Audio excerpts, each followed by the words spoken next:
Hi guys, Blade Angel here. Welcome back to another episode of Discussion and Gaming. First off, thank you guys for 10,000 subscribers. It has not even been 7 full days since I had 1,000 subscribers. In fact, by the time I release this video, I'll probably have 11,000. And with that said, I'm playing some Vindicus, as always, a live commentary. I've gotten a quieter keyboard, so I hope it's less annoying. And a little bit about this game. So I am playing as Delia, and in this game, you do not choose your gender, by the way. You're playing as, if you like a certain weapon, you're gonna have to pick a certain character. This game is character based. So I like bastard swords, and guess what? Delia uses them, so I'm gonna play as a girl character, and I have to get over that fact. I don't care, because I don't mind playing as games that have that dynamic, because having characters is really cool and shit. With that said, let's get right into the topic. So the topic of discussion are 5 things that we all did as noobs while playing MMORPGs. And the first thing I have on this list is the classic begging for gold or begging for money. You know what I'm talking about. And with that said, like, you know, I didn't really beg for gold that much, but, you know, when I did, I was a little bit cunning about it. I wouldn't guilt trip or try to make people feel sorry for me. And I, like I said, just wasn't really, you know, none of us are above this shit. I did it too. We all did it. If you said you didn't, you lied. I'm just kidding, but you know what I mean. And I would, like, I remember in World of Warcraft when I was level 40. So when I played World of Warcraft, buying mounts were really expensive, and like learning to ride them were really expensive. So when I became level 40 and could learn to ride a mount, you bet your ass I was begging my guild for not like money. I was kind of like, okay, I was a dick, and thank God I quit World of Warcraft. I can say this now. I would ask them for mats or materials because I told them I was a blacksmith, which I was, and I was telling them that I was power leveling it. I wasn't actually power leveling it. I was actually selling the stuff that they were giving me off to them because my guild had a strict no begging policy, which is fair enough. But you know, I'm a smart little cookie. I found my way around, and like I said, I'm not. You know, to this day, they never knew. They never knew. I got away with it. And the second thing I want to talk about that we all did as noobs kind of ties in with the first, and that's asking for friends, or not really begging for friends, but like you'll know what I mean. Like in RuneScape or World of Warcraft, like, you'll just like play around with some people, and like my brother and me, we would always get people asking to be our friends, and I imagine it's because of the dynamic we had. It'd be like whenever you play in a group, people want to be part of that group, and when they see how much fun you're having, they're going to want to ask to join in.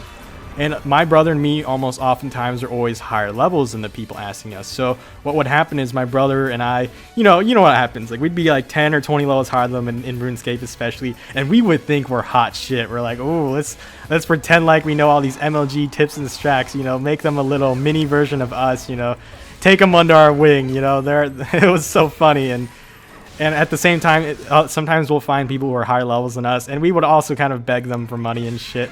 And another thing that happened that I know someone's going to comment, so I'm going to mention it now, which is when people say shit like buying friends or buying GF, and you know what I'm talking about, especially if you played either RuneScape or World of Warcraft. It was funny as shit. Like my brother, for whatever reason, like I guess I must have been a scrublord or something compared to him, because my brother would have this problem way more than I did.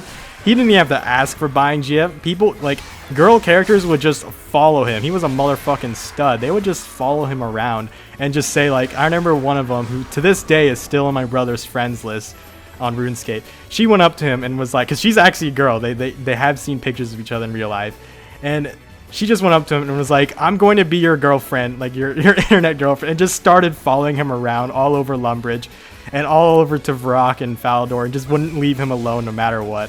And like I said, they ended up being the best RuneScape friends ever, and it was pretty awesome.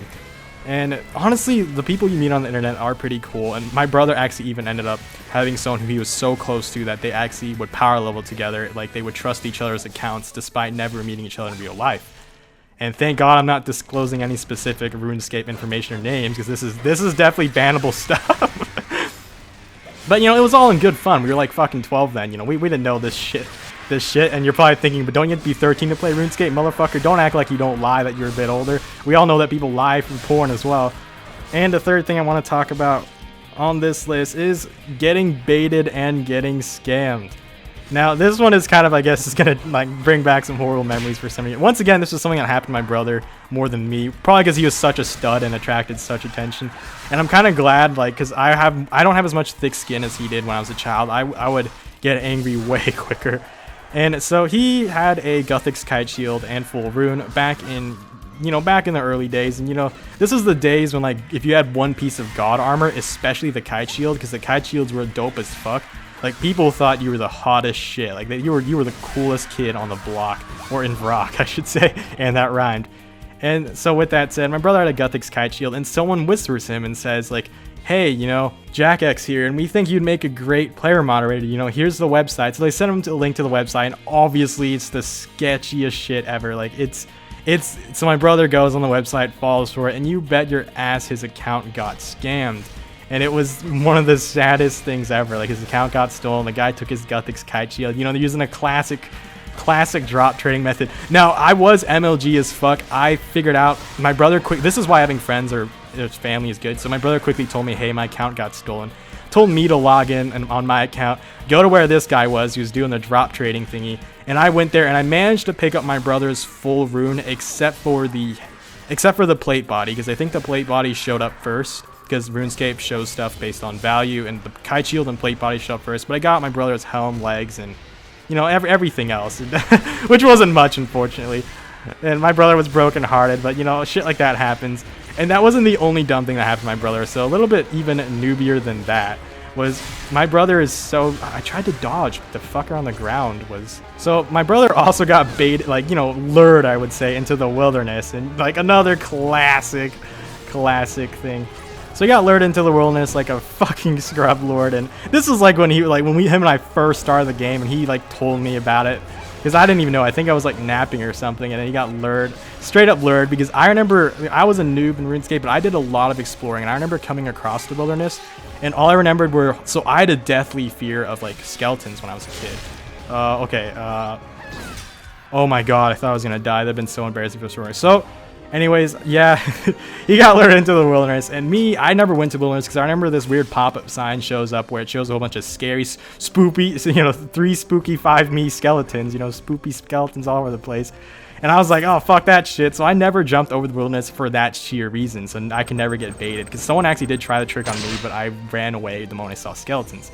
And with that said, the fourth thing that we have here is, once again, don't act like you didn't do this shit, but this one was a little bit more, like, I guess, high-end noobery. Like, still a noob, but, like, not a noob, if that makes any sense. So, it is a level cap starting zone bragging. You know exactly what I'm talking about. So, in World of Warcraft, when I hit level 80 during the Wrath of the Lich King expansion, you bet your ass I went back to freaking Northshire Abbey and would just stand all over, like, waiting to see if any noobs noticed me and my awesome coolness, despite the fact I only had like 20k HP and a really shitty gear score.